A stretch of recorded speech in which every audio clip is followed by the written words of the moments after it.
അപ്പോൾ ഇന്ന് നമ്മൾ ട്രൈ ചെയ്യുന്ന അബിയു മിൽക്ക് ഷേക്കാണ് sweetened with sugar cane juice. അതിനായിട്ട് നമ്മൾ എടുത്തിരിക്കുന്നത് ഫ്രിഡ്ജിൽ വെച്ച് തണുപ്പിച്ച ഒരു അബിയു, 100 ml കരിമ്പിൻ ജ്യൂസ്, അതാണ് ഓറഞ്ച് കണ്ടെയ്നറിൽ ഇരിക്കുന്നത്. അതിനകത്ത് ഓരോ കണ്ടെയ്നറും 50 ml വെച്ചിട്ടാണ്. പിന്നെ 100 ml പാലും ഫ്രീസറിൽ വെച്ചിട്ട് ഐസ് ചെയ്തെടുക്കുകയാണെങ്കിൽ കുറച്ചും കൂടെ നല്ലതായിരിക്കും.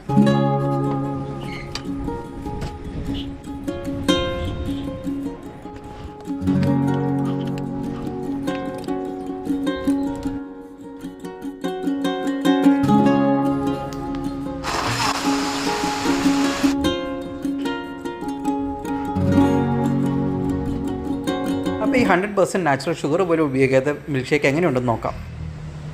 ഭയങ്കര സ്വീറ്റ്നെസ് ഒന്നുമില്ലാത്ത ഒരു കിടിലം മിൽക്ക് ഷേക്ക്. സ്വീറ്റ് കൂടുതലായിട്ട് വേണമെങ്കിൽ നമുക്കൊരു 100 ml പകരം ഒരു 150 ml 200 ml sugar cane juice ചേർക്കാം. എല്ലാവരും ഇതൊന്ന് ട്രൈ ചെയ്ത് നോക്കുക. കുട്ടികൾക്കൊക്കെ അടിപൊളിയായിരിക്കും. കാരണം ഇതിൻ്റെ അകത്ത് ആർട്ടിഫിഷ്യലായിട്ട് ഒന്നും തന്നെ ഇല്ല. പാല്, അബിയു ഫ്രൂട്ട്, പിന്നെ കരിമ്പിൻ ജ്യൂസ്, ഇത്ര മാത്രമേ ഉള്ളൂ. അപ്പോൾ നിങ്ങൾ ട്രൈ ചെയ്തതിന് ശേഷം നിങ്ങളുടെ അഭിപ്രായങ്ങൾ കമൻറ്റ് ചെയ്യുക.